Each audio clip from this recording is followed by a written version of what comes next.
আসসালামু আলাইকুম। জনপ্রিয় একটা খাবারের ডিশ নিয়ে নাজমাস রসোই ঘর থেকে হাজির হয়ে গেলাম আপনাদের মাঝে।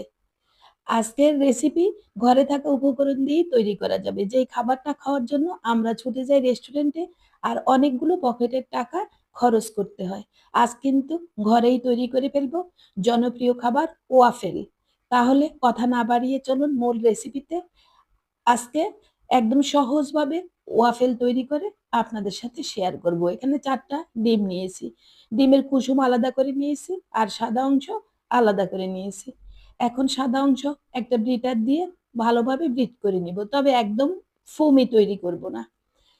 একটু ভালোভাবে কিন্তু বিট করে নিতে হবে। এভাবে বিট করে নিলে ওয়াফেলটা একদম হালকা হবে, পাতলা হবে।